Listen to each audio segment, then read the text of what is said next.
Good day everyone, and a very warm welcome back to the channel once again. So today we'll be looking at how to inline plumb up your hydraulic e-brake. Now before we get this video started, I would like to just address some issues, and it was my own neglect because I didn't take into consideration the ABS of my vehicle. So if we look down here, we'll see that there's one inlet which is at the rear and then one outlet which is at the front.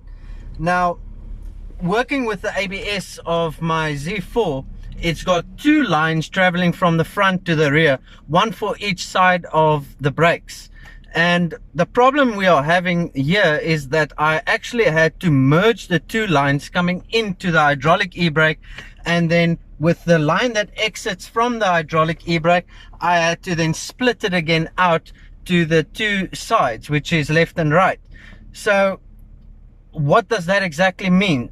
All that means is that my car will not have ABS anymore for the rear section, which is a big problem if you consider keeping these features on your vehicle. If you are wanting to do this install, what I recommend you look for is two master cylinders. So a master cylinder is the one that's here at the rear, and it will have two sitting next to one another so that you can take the left side and the right side and then plumb them in individually and let them go out individually.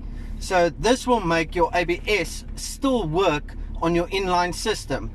Alternatively, you can look at making this standalone, but to actually do that you need to then install a new set of brake calipers to actually engage just on your hydraulic e-brake. I would have liked to have kept my ABS, but this is unfortunate. It was a big mistake on my behalf. So if you guys would like to do it this way, this is how to do it single. If you would like to do it with your ABS still working and functioning as normal, then you would need the two master cylinders instead of my one, which actually only has one. So next, let's watch the video. I hope you guys enjoy. It took me a long time to make this one.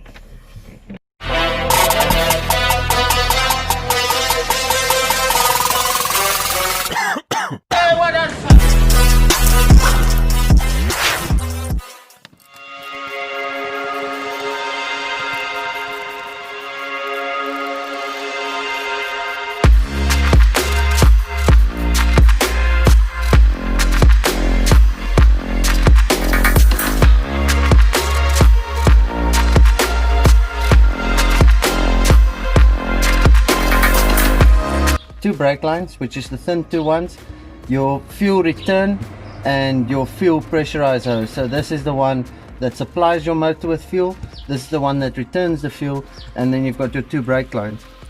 This is the positive wire for your electronics. The tools that you would need to actually do this job correctly. The first is a flaring kit, not just a single flaring kit but a double flaring kit.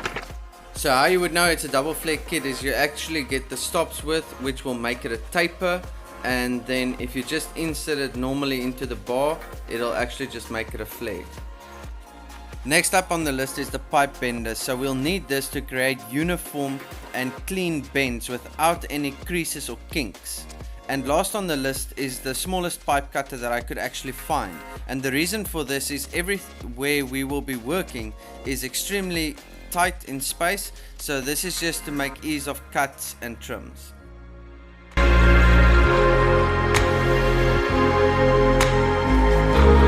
So it's just like that. You will line everything up straight, and now you'll start to apply pressure, and let's go for full 180-degree bend. So as you can see, it gives you a nice clean bend without any creases or any imperfections.